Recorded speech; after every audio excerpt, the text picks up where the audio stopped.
Another scholar told us that you want to marry someone who's going to drag you to Jannah. And when you first hear that, it was like, drag you to Jannah? That doesn't sound very nice. That sounds kind of violent, sounds kind of forceful. But what it's actually indicating isn't violence and force. What it's indicating is that to Jannah isn't easy.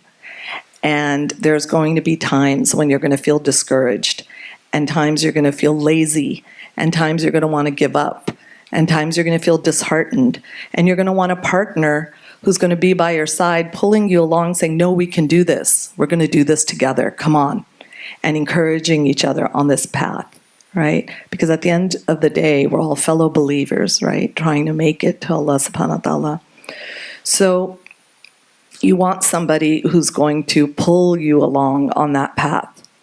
Now, the other thing about making Allah subhanahu wa ta'ala your number one love is understanding that there is a hierarchy in marriage.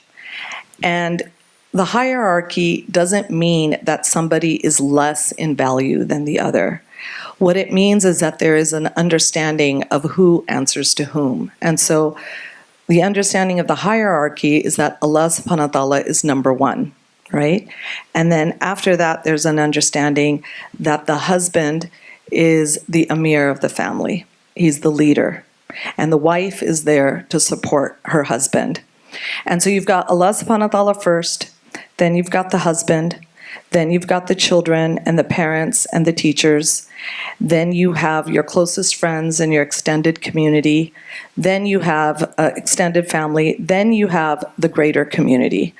If you have an understanding of this hierarchy, you're going to see, inshallah, barakah, blessing, come into your home, and it's going to flow out to every family member. And what happens is that many people mix up the order of this hierarchy, and then they don't understand why there isn't peace in the home and why the children are rebellious. So what you want to do is you want to look at your circles of concern, right? And in the center is Allah subhanahu wa ta'ala.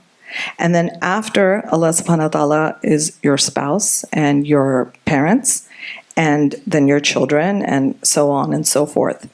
And you'll see this where if there's somebody who's giving more priority to their community instead of their family, right? They're all about serving the community. And you will see this with even with scholars, right? And alamas, you will see this where people spend so much time giving to the community and neglecting their own families that then you will see negative results within the children as they're growing up.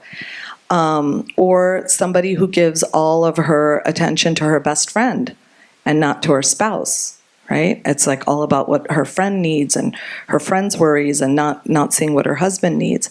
So you have to understand that there has to be circles of concern, and you have to be meeting the needs of those different circles in the right order.